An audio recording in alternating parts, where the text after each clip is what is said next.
മട്ടന്നൂർ നഗരസഭ, lions club, ഉദയ club എന്നിവയുടെ നേതൃത്വത്തിൽ നിർമ്മിക്കുന്ന കായിക വിനോദ കേന്ദ്രമായ ഹാപ്പിനെസ് കോംപ്ലക്സിന്റെ നിർമ്മാണ പ്രവൃത്തി തുടങ്ങി. നഗരസഭാ അധ്യക്ഷൻ എൻ ഷാജിദ് ഉദ്ഘാടനം ചെയ്തു. ജലസേചന വകുപ്പിൽ നിന്ന് വിട്ടുകിട്ടിയ മട്ടന്നൂർ കനാൽ കരയിലെ സ്ഥലത്താണ് 20 ലക്ഷത്തോളം രൂപ ചെലവഴിച്ച് ഹാപ്പിനെസ് കോംപ്ലക്സ് നിർമ്മിക്കുന്നത്.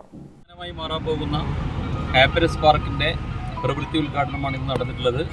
മട്ടന്നൂർ നഗരസഭയും ലയൺസ് ക്ലബ്ബും ഉദയ ക്ലബ്ബും നേതൃത്വം കൊടുത്തുകൊണ്ട് മട്ടന്നൂരിൽ തന്നെ ഏറ്റവും അഭിമാനകരമായി മാറാൻ പോകുന്ന ഒരു പ്രൊജക്റ്റിൻ്റെ ഔപചാരികമായ പ്രവൃത്തി ഉദ്ഘാടന ചടങ്ങിൽ പങ്കെടുത്തവർ ഇനി മുതൽ ഇതിൻ്റെ പ്രവർത്തനങ്ങൾക്ക് നേതൃത്വം കൊടുക്കാൻ ഉണ്ടാകണമെന്ന് വളരെ വിനയപൂർവ്വം അഭ്യർത്ഥിച്ചുകൊണ്ട് ഈ പ്രവൃത്തി ഉദ്ഘാടനം നിർവഹിച്ചതായി അറിയിക്കും. സ്ഥിരം സമിതി അധ്യക്ഷൻ വി.കെ. സുഗതൻ, കൗൺസിലർമാരായ പി. രാഘവൻ, എ. മധുസൂദനൻ, മുൻ നഗരസഭാ അധ്യക്ഷൻ K T. Chandran, C. Shainith Kumar, E. Sudheer, K P. Rameshan, M. Sreekumar, T P. Basheer തുടങ്ങിയവർ സംസാരിച്ചു.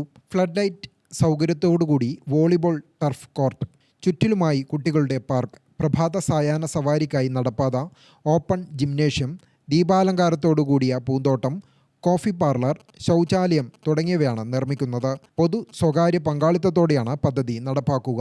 ഗ്രാമിക ന്യൂസ്, മട്ടന്നൂർ.